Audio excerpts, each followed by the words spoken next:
एक भिखारी जो एक गांव में रहता था। वो भिखारी बहुत ही हट्टा-कट्टा था, लेकिन काम करने में उसे आलस आता था। इसीलिए उसने भीख मांगना शुरू कर दिया और उसे लोग भीख दिया भी करते थे। उस भिखारी की पत्नी और 2 बच्चे भी थे। वो भिखारी रोज भीख मांगकर लाता और उसका परिवार इसी पर अपना गुजारा करता था। तो एक बार उस भिखारी के घर पर खाने के लिए कुछ भी नहीं था। तो वो भिखारी अपने घर से भीख मांगने के लिए निकलता है। उसने आसपास के चारब गांव में भीख मांगी, लेकिन उस दिन उसे किसी ने भी भीख नहीं दी, सिर्फ 2 लोगों को छोड़कर। एक आदमी ने उसे कुछ गेहूं दिए थे और दूसरे आदमी ने उसे 2 रोटियां। उसके परिवार वाले उसका रास्ता देख रहे थे।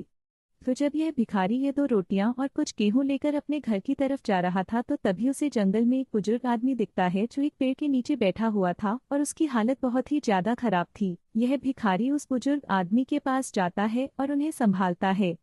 वो बुजुर्ग आदमी इस भिखारी से कहते हैं कि मुझे तुम कुछ खाने के लिए दे दो। अगर मैं कुछ खा लूंगा तो मुझे अच्छा लगने लगेगा और मैं ठीक हो जाऊंगा।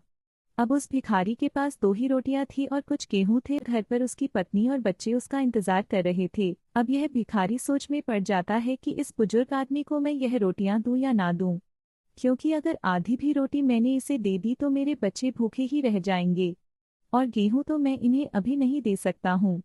तो उसने बहुत ज्यादा सोचने के बाद रोटी का एक छोटा सा टुकड़ा तोड़कर उस बुजुर्ग आदमी को दे दिया और वहां से चला गया। वो थोड़ी ही दूर गया था कि उसे अपनी थैली में कुछ रोशनी नजर आने लगी।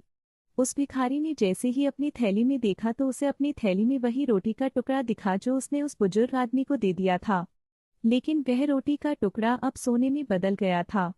भिखारी यह देखकर हैरान हो गया और वह वापस दौड़ता हुआ उस बुजुर्ग आदमी के पास गया, लेकिन वो बुजुर्ग आदमी उसे वहां कहीं नजर नहीं आए। तब वो भिखारी समझ गया कि जरूर वो कोई चमत्कारी बुजुर्ग थे, लेकिन मैंने वो मौका हाथ से गवा दिया और अपने बारे में ही सोचकर उस बुजुर्ग आदमी की मदद नहीं की। दोस्तों, इस कहानी से हमें यह सीख मिलती है कि जो जरूरतमंद लोग होते हैं हमें उनकी मदद जरूर करनी चाहिए। मैंने कई बार देखा है कि आजकल रोड पर कई हादसे हो जाते हैं, कहीं पर एक्सीडेंट हो जाता है, किसी को चक्कर आ जाते हैं और वह रोड पर ही गिर जाता है, लेकिन लोग उनकी मदद करने की बजाय वहां पर खड़े रहकर तमाशा देखते हैं।